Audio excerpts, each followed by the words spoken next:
আজকের আলোচনায় আমরা আলোচনা করব অদ্বৈত অনুভূতি ও অদ্বৈত অনুভব। আচার্য শঙ্করাচার্যের একটি বিখ্যাত গ্রন্থ। এটিকে নিয়ে আধ্যাত্মিক ও দার্শনিক বিশ্লেষণ করব বর্তমান জীবনের উদাহরণ সহ।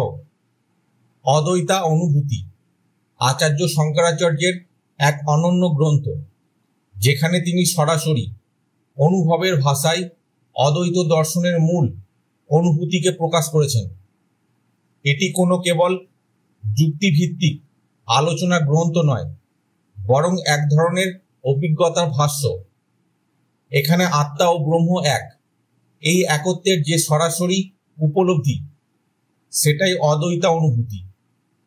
মূল বক্তব্য: আত্মা ও ব্রহ্ম আলাদা নয়, একমাত্র একটি বাস্তব, সেটি হচ্ছে ব্রহ্ম। শঙ্করাচার্য বলেন, জ্ঞান লাভ তখনই সম্পূর্ণ হয় যখন মন আর বাইরের জগতের দ্বৈততা ছাড়ে আর শুধু নিজের স্বরূপ অর্থাৎ নিজেকে উপলব্ধি করে। আধ্যাত্মিক ব্যাখ্যা: অহং ব্রহ্মাস্মি, আমি ব্রহ্ম, আমি চেতনা। এই উপলব্ধি মানে আমি দেহ, মন, চিন্তা, নাম, পরিচয় কিছুই নই। আমি সেই চিরন্তন জ্যোতি যে সবকিছু দেখছে। দ্রষ্টা আমি, দর্শন নয়। বর্তমান উদাহরণ: যখন তুমি আয়নায় মুখ দেখো, তুমি জানো এটি প্রতিচ্ছবি, আসল তুমি আয়নার ভিতরে নও। ঠিক তেমনি এই দেহ, মন, চরিত্র সবই প্রতিচ্ছবি। আসল আমি হলো চেতনা, ব্রহ্ম। মায়া ও বিভ্রান্তি: জগৎকে আমরা যেভাবে দেখি তা মায়া দ্বারা বিভ্রান্ত।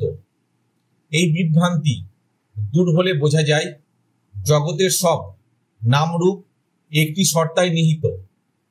বর্তমান উদাহরণ: বালকেরা যেমন সাপের বদলে দড়ি দেখে ভয় পায়, তেমনি আমরা নামরূপ দেখে জগৎকে আলাদা ভাবি।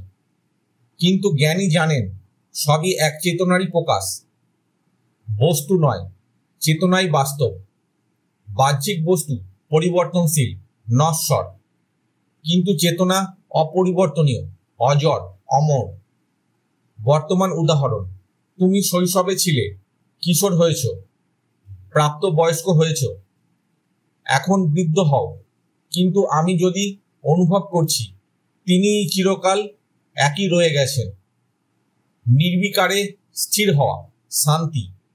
যখন এই বোধ জন্ম নেয় যে আমি চেতনা, তখন সমস্ত চিন্তার ওঠানামা স্তব্ধ হয়ে যায় আর অন্তরে বিশুদ্ধ অবিচল শান্তি অনুভব হয়।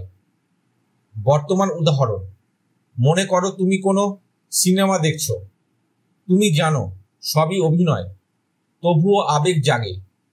কিন্তু যেদিন জানবে জীবনের ঘটনাগুলিও এক ধরনের মায়া, তখন আবেগের বশবর্তী হওয়া বন্ধ হবে আর তুমিই থাকবে সেই শান্ত নীরব দর্শক। গুরু ও জ্ঞান মায়া ভেদ করার চাবিকাঠি। এই আত্মবোধ একদিনে হয় না, সাধনা, গুরু অনুগ্রহ এবং শাস্ত্রা অনুশীলনের মাধ্যমে এই জ্ঞান জন্মায়। বর্তমান উদাহরণ: যেমন বিদ্যুৎ লুকিয়ে থাকে তারে, ঠিক তেমনি এই ব্রহ্মজ্ঞান আমাদের অন্তরেই আছে, কিন্তু জড়তায় ঢাকা। গুরুর স্পর্শেই সেই বিদ্যুৎ আলো দেয়।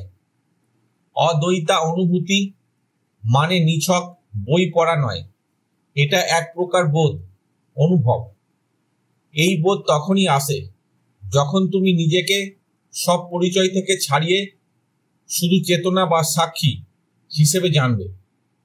তখন দুঃখ, সুখ, হার জিত, সম্মান, অপমান কিছুই আর তোমার অস্তিত্বকে ছুঁতে পারবে না। তখনই জানা যাবে আমি দেহ নই, মন নই, আমি যে চেতন, অদ্বিতীয়, নিরাকার ব্রহ্ম। শঙ্করাচার্যের বিখ্যাত গ্রন্থ অদ্বৈতা অনুভূতি, এটিকে নিয়ে দার্শনিক ব্যাখ্যা করছি। অদ্বৈতা অনুভূতি শব্দটি এসেছে অদ্বৈত মানে দ্বৈততা নেই, অদ্বিতীয় সত্য। অনুভূতি মানে অনুভব বা প্রত্যক্ষ অভিজ্ঞতা। এই গ্রন্থ আচার্য শঙ্কর দার্শনিক যুক্তি নয়, বরং সেই চূড়ান্ত অভিজ্ঞতার কথা বলেন, যেখানে জ্ঞানী ব্যক্তি উপলব্ধি করেন, আমি দেহ নই, মন নই, আমি ব্রহ্ম, চেতন মাত্র, সর্বব্যাপী। দর্শনের মূল বক্তব্য, ব্রহ্মই একমাত্র বাস্তব। এই জগৎ, দেহ, সম্পর্ক সবকিছুই পরিবর্তনশীল ও ক্ষণস্থায়ী, কিন্তু ব্রহ্ম যা চিরন্তন, অপরিবর্তনীয় চেতনা, সেটাই সত্য। এই ব্রহ্মই আমার আসল সত্তা। দর্শনের ব্যাখ্যা, জগৎকে আমরা যেমন দেখি তা চেতনার প্রতিফলন মাত্র। এটা এক প্রকার অভিজ্ঞতা ভিত্তিক উপলব্ধি। বর্তমান উদাহরণ, যেমন স্বপ্নে আমরা একটি পূর্ণ জগৎ দেখি, মানুষ দেখি, সুখ দুঃখ পাই, কিন্তু জেগে উঠে দেখি কিছুই সত্য ছিল না। ঠিক তেমনি এই জাগ্রত জগৎটিও এক প্রকার মায়া, চেতনার খেলা।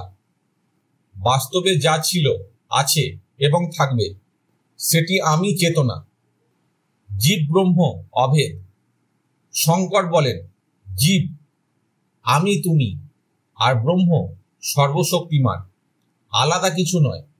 দেখা যায় আলাদা, কিন্তু আদতে এক। দর্শনের ব্যাখ্যা, আমরা আমি, তুমি, সে, এইসব ভেদ তৈরি করেছি দেহ ও মনের ভিত্তিতে, কিন্তু আত্মার দৃষ্টিতে এইসব ভেদ মায়া।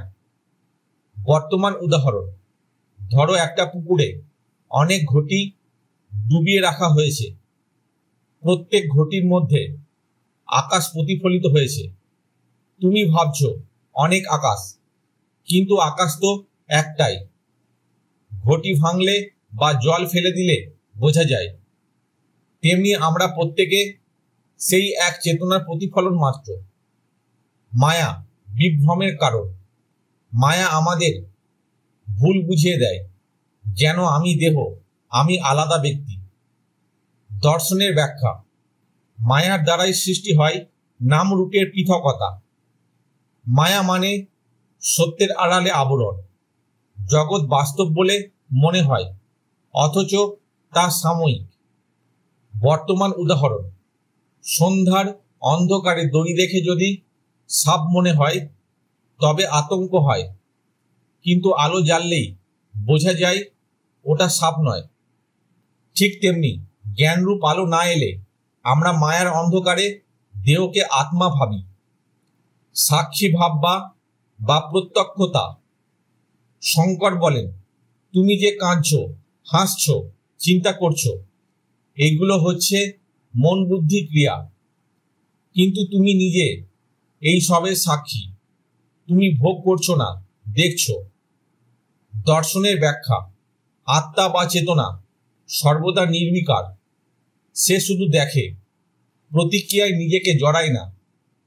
বর্তমান উদাহরণ, যেমন সিনেমা হলে দুঃখের দৃশ্য দেখে তুমি কাঁদো, কিন্তু জানো তুমি নিজে সেই চরিত্র নও।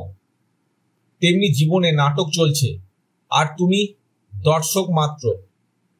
পরিচয় বোধ বদলানোই মুক্তি। আমরা বলি, আমি মানুষ, আমি পিতা, আমি ডাক্তার, আমি হিন্দু। এইসব পরিচয়ই মায়ার বাঁধন।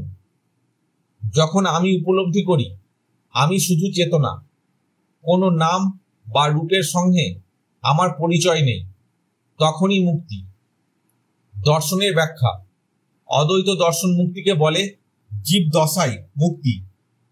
দেহ থাকলেও আত্মা নিজেকে দেহ মনে করে না। দেহের সঙ্গে যা ঘটছে তা শুধু ঘটছে, সে কেবল দেখছে, ভোগ করছে না।